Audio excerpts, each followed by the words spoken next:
My friends, once upon a time, sounds like the story of like a little fairy tale, right? Many, many years ago, under Travis Kalanick, right? Let's say you were driving SUV. I was going to San Diego. I was earning $4 something a mile. Yeah, those days made sense. But now if you see a big figure like this, you think like, okay, made $129.05. By the way, seriously, $2 tip on $129 payout. That's pretty stingy, dear rider. But let's not even go into the $2, right? Let's look at an important factor here. 12 minutes to pick them up. So still can tolerate that.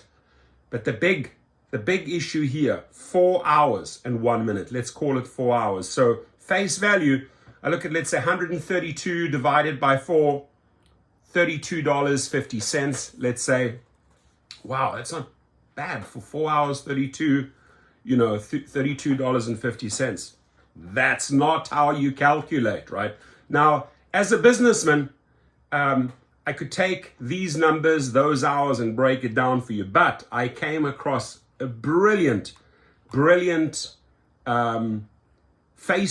user that sort of broke it down for people into the real nuts and bolts. If you have an ICE, internal combustion engine, right, gas operating vehicle, or for example, an electric vehicle, if you were doing that trip. And he is spot on. I could truly have not said it better. His name is Willie Darden.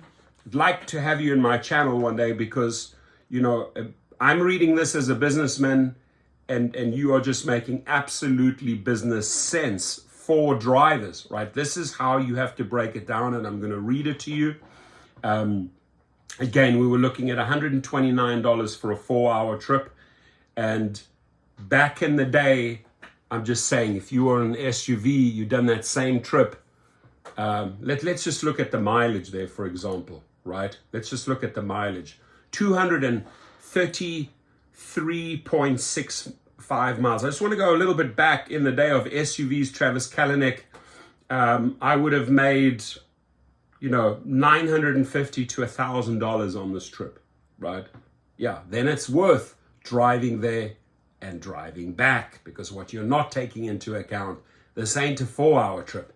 This is an 8-hour trip. So the numbers change considerably, right? So 55 cents a mile, $32.26 hourly. But wait, this is deceptive. Why? Because if this is a one-way trip, you have to drive back if you don't live in that area. So that 55 cents per mile is actually 27 cents per mile.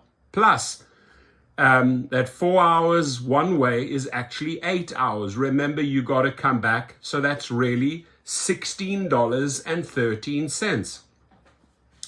He says, I ain't done, because the math continues, right? Let's talk about other expenses like fuel.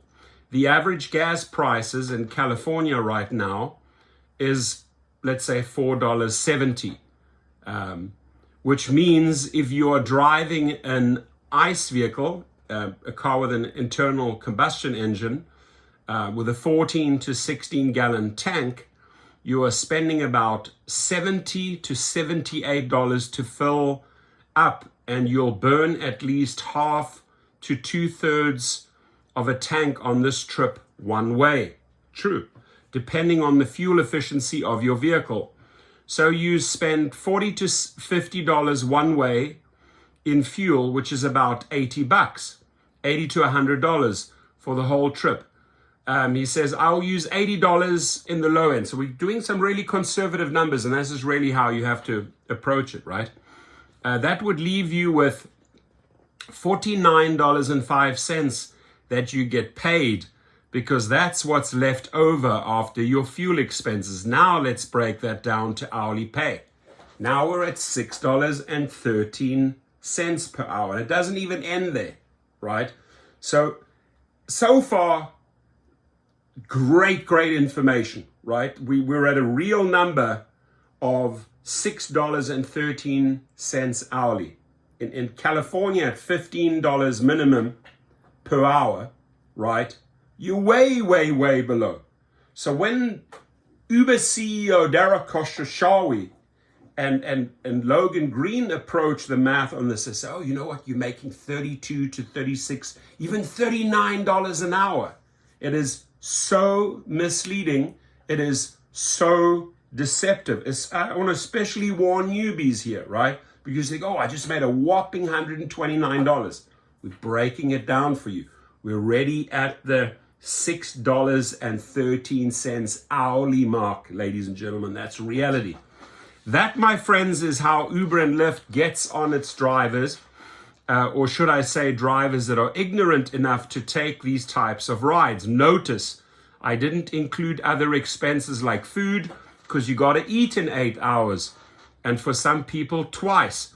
Don't know what food costs are in California, but I bet it's far more here. So at least $15 to $20 a pop for fast food. Wear and tear on your vehicle is another cost people don't think about, like oil changes, tires, belts, hoses, fluids, right? Why is this little sucker showing up here?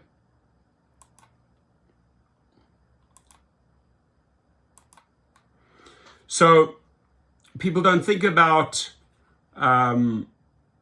oil changes, wiper blades, hoses, fluids, light bulbs, etc. Yet these are not daily replacement parts, but there is daily wear on each item. Therefore, you break that cost down to by the year and divide it down to a daily cost, right?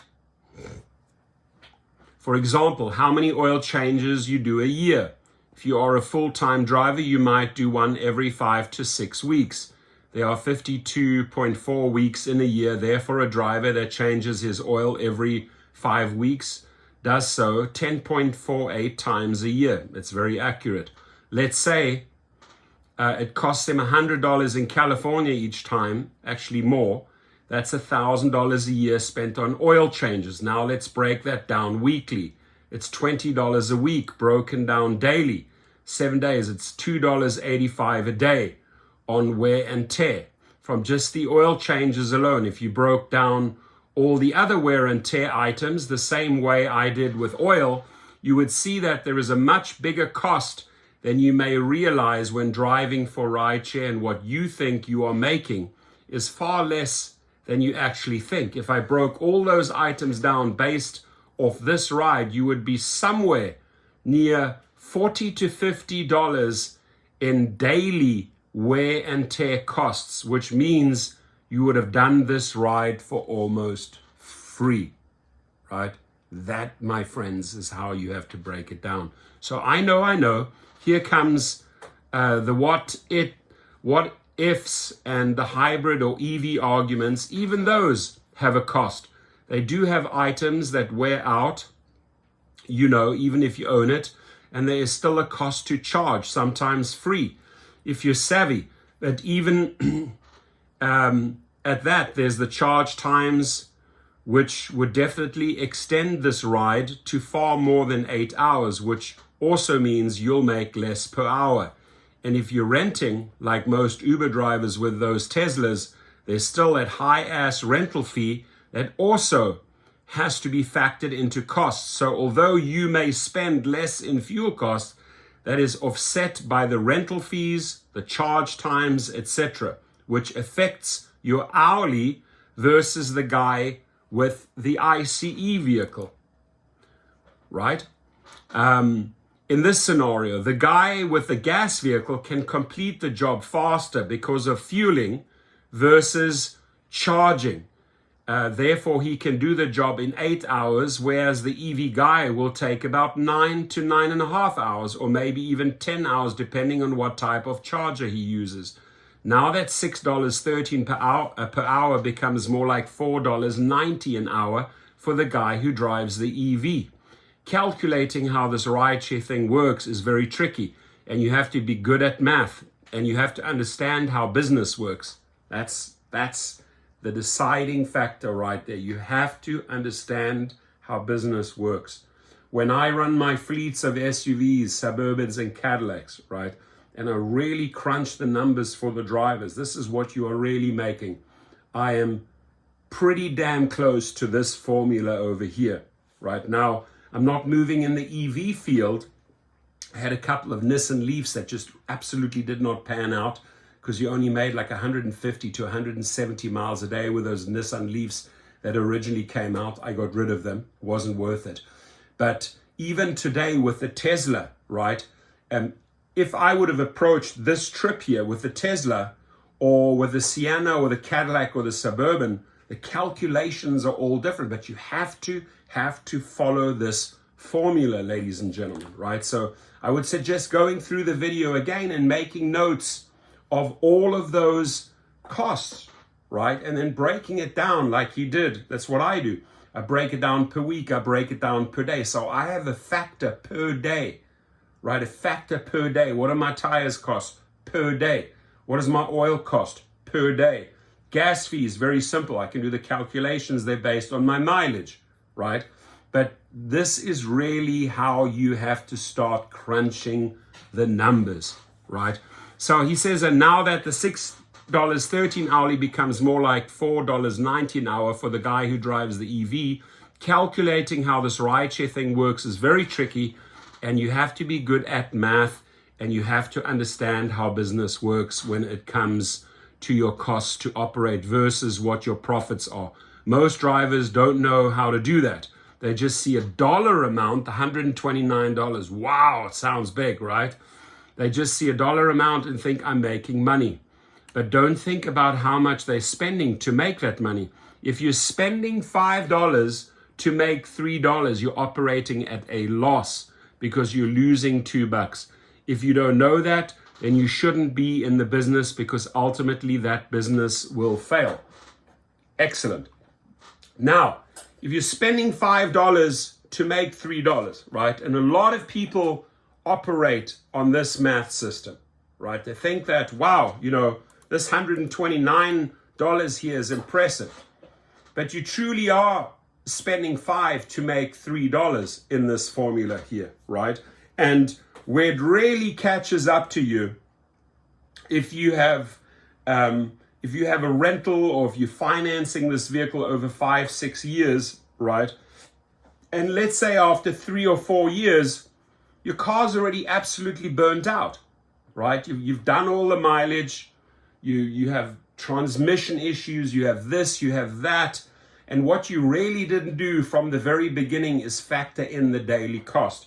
Now you're sitting on a vehicle that's basically run its life, right? Maximum miles. You still maybe have 2 years of payments, right? You still owe, I don't know, maybe like $500 per month because you have interest rates, etc. And you still have 2 years of payments that you have to make. So you owe another $12,000. That's another $12,000 in your minus. Why? Because you did not look at the formula. If you would approach each trip or long distance trip with the formula that we've just gone through, right, cost by cost, then you can make smarter decisions. Do I take this type of trip, right, and or do I pass on it? This one here, ladies and gentlemen, you would have to pass. And I want to end this video on this note, right? The passenger probably paid around $300, right? So you are fine taking this 4-hour trip for $300, right? Let's say in the lowest platform category X or Lyft regular, right? You were fine with that, paying that $300, knowing your driver, if you'd compared notes, made $129. Why on earth, dear rider, and I have to shame you here, right? Why on earth did you give a person for 4 hours a $2 tip? I think that there annoys me more than anything. This shows you how cheap ass riders pay the drivers, right? I'll guarantee you he paid over $300 for this trip, the rider. Shame on that rider, whoever you are, who said, well, 4 hours of driving. That's a lot, man. That's a lot. That's from LA to Vegas, Here's $2 for all your work. I'll leave you with that. Let me know underneath. Hit me up in the comments box first. Please like the video, subscribe to my channel. Get a lot of business know-how in this channel, right? This is how we really separate ourselves out from most of the YouTube channels, is that we really bring in the business factor here, right? We really approach things from the business angle, right? And show you other ways how to make money, right? So please comment and also share how you calculate. Would you have taken? Would you have passed? Do you follow the person's same formula when you calculate the costs? Do share. And again, sharing is caring. So let's educate newbies, anyone out there who's thinking of getting into the gig world. And let's just show Dara Khosrowshahi and Logan Green that their bullshit $36 to $39 just doesn't fly at all. It's a complete lie. Have a good one.